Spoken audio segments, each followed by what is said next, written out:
পৃথিবীতে অসংখ্য মানুষ থাকা সত্ত্বেও কেন ঠিক একজন বিশেষ মানুষের সাথে আমাদের দেখা হয়, প্রেম হয় এবং বিয়ে হয়, এই প্রশ্ন থেকেই আলোচনার শুরু।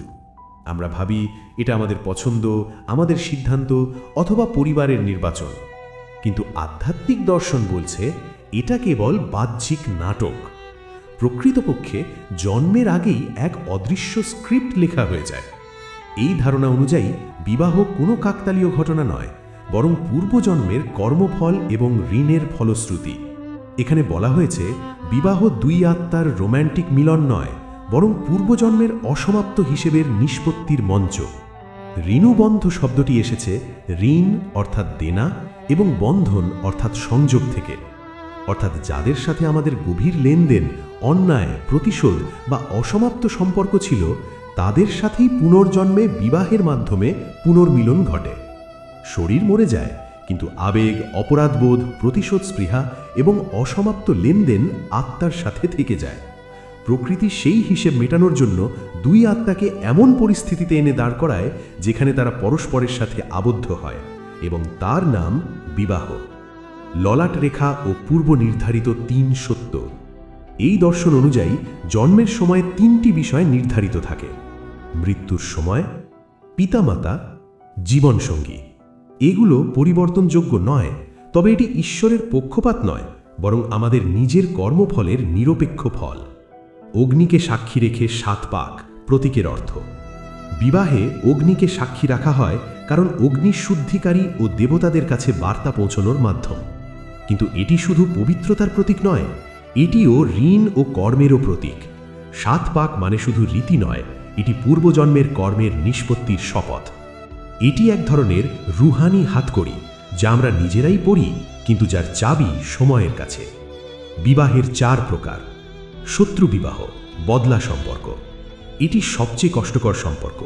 লক্ষণ: অকারণ ঝগড়া, শারীরিক ও মানসিক নির্যাতন, ভালোবাসার অভাব।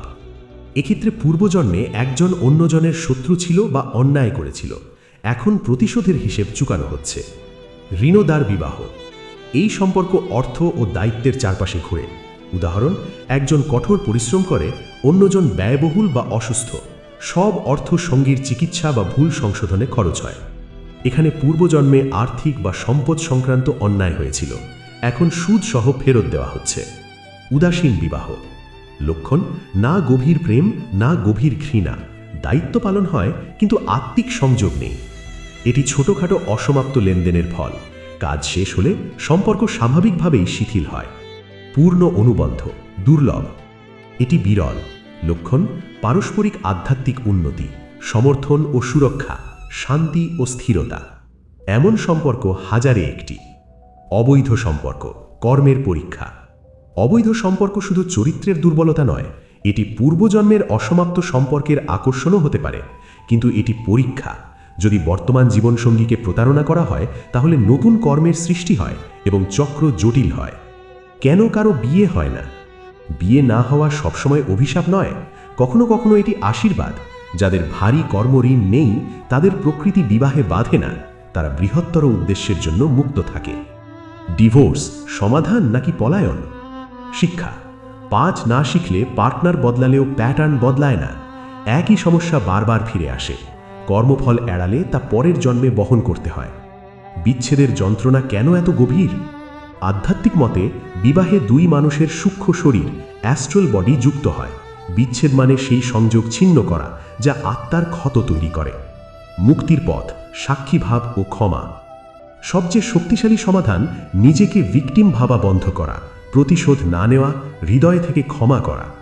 ক্ষমা মানে আত্মাকে মুক্ত করা, ঘৃণা নতুন কর্মের সৃষ্টি করে। সন্তান ও গর্ভ সংস্কার। দম্পতির চেতনা যেমন হবে, তেমন আত্মা তাদের গর্ভে আসবে। লড়াই, কাম, রাগ নিম্নমানের আত্মাকে আকর্ষণ করে। শান্তি, ভক্তি উচ্চ আত্মাকে আমন্ত্রণ জানায়। আকর্ষণের রহস্য।